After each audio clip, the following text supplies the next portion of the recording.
आदाब दोस्तों, मैं रिजवान खान बुराक। दोस्तों आज हम बात करेंगे जम्मू कश्मीर में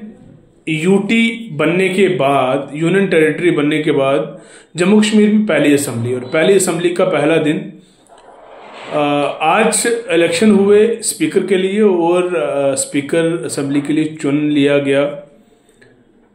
अब्दुल रहीम राठा साहब, जो 7 बार एमएलए रह चुके हैं नेशनल कॉन्फ्रेंस की तरफ से। उनको नॉमिनेट किया गया था और वो आज स्पीकर बन गए। अब असली सवाल के ऊपर आता हूं, और असली सवाल तो ये है कि क्या 370 के लिए जो रेजोल्यूशन एक पीडीपी के एमएलए वहीद अहमद पारे एक रेजोल्यूशन लेके आते हैं, पहला ही दिन है असेंबली का, और असेंबली में रेजोल्यूशन आता है कि 370 को और आर्टिकल 370 और 35A को रीस्टोर किया जाए, बहाल किया जाए। और जम्मू कश्मीर के जो पहले हालात थे, स्टेट थी, और जम्मू कश्मीर के अंदर 370 की बहाली और 35A जो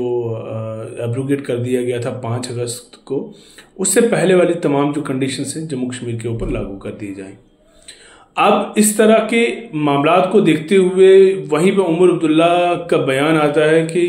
ये सब फजूल है, ये वेस्टेज ऑफ टाइम और वेस्टेज ऑफ पावर है, इससे कुछ हासिल नहीं होने वाला है, इसकी ये इम्पोर्टेंट नहीं है,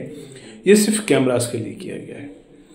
तो जम्मू कश्मीर की हिस्ट्री में हमेशा एक चीज़ बड़ी इंपॉर्टेंट रही है, वो है जम्मू कश्मीर और जम्मू कश्मीर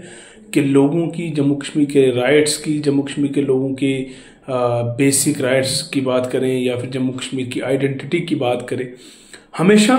उस इंसान को प्रेफरेंस मिली है जिसने हमेशा जम्मू कश्मीर की हकूक़ की बात की है। जहां नेशनल कॉन्फ्रेंस खुद ये बात करती थी कि 370 बहाल होना चाहिए, स्टेट रिस्टोर होना चाहिए, और बाकी चीज़ें जम्मू कश्मीर के हवाले से लेके जो जितनी भी चीज़ें थी वो सारी चीज़ों को सपोर्ट की जाए। लेकिन इसमें अगर देखा जाए तो एक बड़ी अहम बात यह है कि आज अगर वहीद अहमद पारे ने, एक बीडीपी का एमएलए है, उसने अगर ये रेजोल्यूशन असेंबली में रखा है, तो मुझे लगता है नेशनल कॉन्फ्रेंस को और बाकी लोगों को सपोर्ट करना चाहिए था। वहीं पे बीजेपी के एमएलएस ने उसको अपोज भी किया। बट मैं एक चीज़ की क्लियरेंस देखना चाहता हूँ कि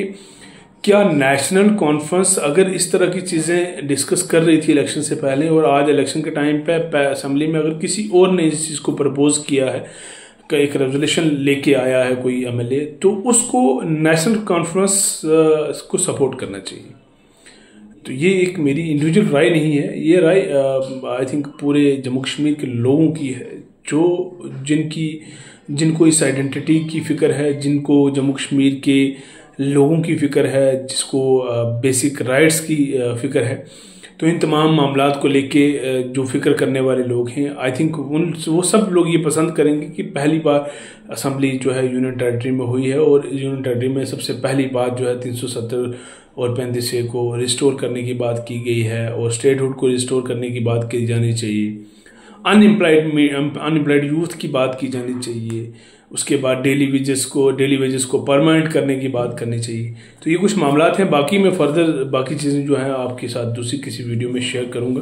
तो आज का मेन मौजू तो ये था कि वहीद अहमद पारे का जो रेजोल्यूशन था, इसको लोग पसंद कर रहे हैं, और लोग सच में चाहते हैं कि जम्मू कश्मीर की आइडेंटिटी वापस आ जाए। लोग सपोर्ट करते हैं इन सब चीज़ों को।